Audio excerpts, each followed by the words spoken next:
जो मीडिया भी हमारे कुछ बंधु हैं जो कहते हैं भड़काऊ भाईजान चला देते हैं, उनसे मेरा एक सवाल है बहुत छोटा सा।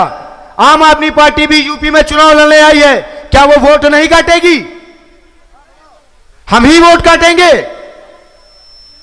और अगर उन्होंने इतना विकास किया है दिल्ली में, तो दिल्ली के 10 लाख कैमरे कहां गए जब दिल्ली दंगे हुए?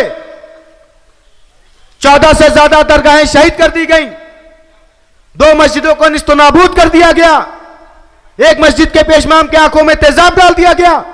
तब आपके चैनलों ने कुछ नहीं चिल्लाया, तब आपके चैनलों में मोदी की अंधभक्ति चली हुई थी।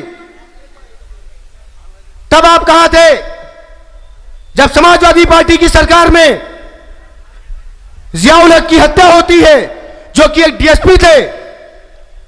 उस हत्या के जिम्मेदार कौन था? जो जिम्मेदार थे वो समाजवादी पार्टी के नेता बने बैठे हैं, जेल मंत्री बनाए जाते हैं। मैं आज भी नहीं भूला उन दंगों को। शायद आपने आउटलुक मैगजीन के कवर पेज नहीं पढ़ा, शायद आपने आउटलुक मैगजीन में उन दंगों के जिक्र को पढ़ा नहीं। कभी अगर आपको टाइम मिले या सुकून हो तो आउटलुक मैगजीन में साबरा के बयान को पढ़िएगा। एक मां अपना दर्द जो बयां कर रही उसको पढ़िएगा। उसके सामने क्या हुआ, पहले उसकी बेटी के साथ क्या हुआ, फिर उसकी मां के साथ। मैं उन लफ्जों को इस्तेमाल नहीं करना चाहता। फिर इन दोनों के सामने मैं लफ्ज नहीं है, मैं कह नहीं सकता। और आज वो पार्टी आती कि हम सेकुलर हैं, हमें वोट दो तो बीजेपी आ जाएगी। अरे बीजेपी आती है तो आने दो, बीजेपी जाती है तो जाने दो। हमने बीजेपी को वोट दिया ही कब? हम बीजेपी के ठेकेदार हैं। अरे हम तो लड़े ही नहीं। और आज सरकार जो सत्ता में बैठी वो बीजेपी है। किसकी बदौलत? अरे तुम यादवों की बदौलत बैठी है। आगरा एक्सप्रेसवे तुम बनाते हो, प्रदेश में जो भी निर्माण होता है वो तुम कराते हो, बड़े बड़े वादे करते हो और एक नारा देते हो विकास से विजय की ओर। अरे विकास तुमने किया तो तुम्हें जेल जाना था। आजम खान बकरी चोरी में क्यों जेल गया? आजम खान साहब क्यों जेल में गए? इन बातों का जवाब है किसी के पास? और रही योगी बाबा की, मैं उनकी बात तो बिल्कुल भी नहीं करूंगा। वो 5 साल के लिए मठ से आए थे, इंशाअल्लाह ताला 22 में फिर मठ जाने वाले हैं। और अब मैं कार्यक्रम को आगे बढ़ाते हुए माइक पर बुलाऊंगा ओवैसी यूथ ब्रिगेड के प्रदेश महासचिव जनाब सैफ खान साहब को। आप माइक पर आएं और अपने ख्यालात का इजहार फरमाएं। जनाब सैफ खान साहब। आज का प्रोग्राम आला हजरत की पाक सरजमी पर रखा गया है और मंच पर तशरीफ फरमा हमारे प्रदेश के सभी जिम्मेदार साथी और बड़े भाई, उन सबका बहुत बहुत शुक्रिया।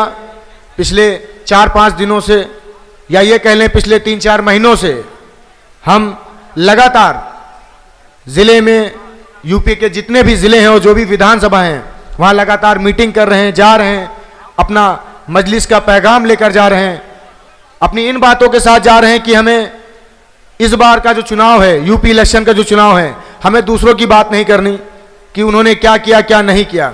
आप मुत्तहिद होइए, मजलिस का कैंडिडेट कौन होगा कौन नहीं होगा, आप एमआईएम को वोट करिए, असद साहब को वोट करिए, पहली चीज।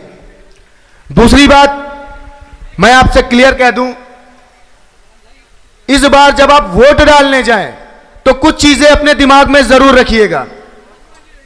हम यूपी चुनाव लड़ने आए हैं तो हम बी पार्टी हैं। तो आप लोग जो मीडिया भी हमारे कुछ बंधु हैं जो कहते हैं भड़काऊ भाईजान चला देते हैं, उनसे मेरा एक सवाल है बहुत छोटा सा। आम आदमी पार्टी भी यूपी में चुनाव लड़ने आई है, क्या वो वोट नहीं काटेगी? हम ही वोट काटेंगे। और अगर उन्होंने इतना विकास किया है दिल्ली में, तो दिल्ली के 10 लाख कैमरे कहां गए जब दिल्ली दंगे हुए? 14 से ज्यादा दरगाहें शहीद कर दी गई, 2 मस्जिदों को निस्तनाबूद कर दिया गया, एक मस्जिद के पेशमाम के आंखों में तेजाब डाल दिया गया। तब आपके चैनलों ने कुछ नहीं चिल्लाया, तब आपके चैनलों में मोदी की अंधभक्ति चली हुई थी।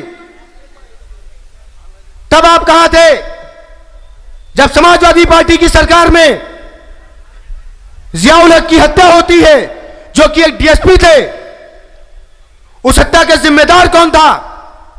जो जिम्मेदार थे वो समाजवादी पार्टी के नेता बने बैठे हैं, जेल मंत्री बनाए जाते हैं। मैं आज भी नहीं भूला उन दंगों को। शायद आपने आउटलुक मैगजीन के कवर पेज नहीं पढ़ा, शायद आपने आउटलुक मैगजीन में उन दंगों के जिक्र को पढ़ा नहीं। कभी अगर आपको टाइम मिले या सुकून हो तो आउटलुक मैगजीन में साबरा के बयान को पढ़िएगा। एक मां अपना दर्द जो बयां कर रही उसको पढ़िएगा। उसके सामने क्या हुआ, पहले उसकी बेटी के साथ क्या हुआ, फिर उसकी मां के साथ। मैं उन लफ्जों को इस्तेमाल नहीं करना चाहता। फिर इन दोनों के सामने मैं लफ्ज नहीं है, मैं कह नहीं सकता।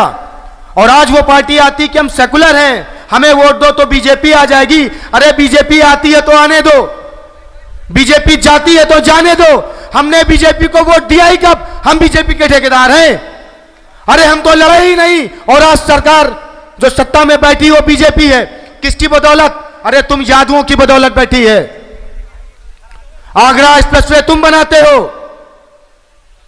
प्रदेश में जो भी निर्माण होता है वो तुम कराते हो, बड़े बड़े वादे करते हो और एक नारा देते हो विकास से विजय की ओर। अरे विकास तुमने किया तो तुम्हें जेल जाना था। आजम खान बकरी चोरी में क्यों जेल गया?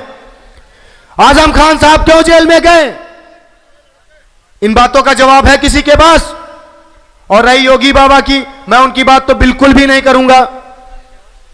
वो 5 साल के लिए मठ से आए थे, इंशाअल्लाह ताला 22 में फिर मठ जाने वाले हैं और हम सरकार का हिस्से बनने वाले हैं। सरकार किसी की भी बने, मजलिस की हकदारी होगी। और जो आज हमसे गठबंधन करने से मना करते हैं और चैनल के माध्यम से उनके बाइट आते हैं कि हम एमआईएम से गठबंधन नहीं करते, नहीं करना चाहते, परेशान मत होइए। 222 की पूर्ण बहुमत की सरकार होती है, 22 में हम सरकार का हिस्सा हैं और 27 में आप हमारा हिस्सा हो, मुख्यमंत्री भी हमारा होगा इंशाअल्लाह ताला। अल्लाह हाफिज।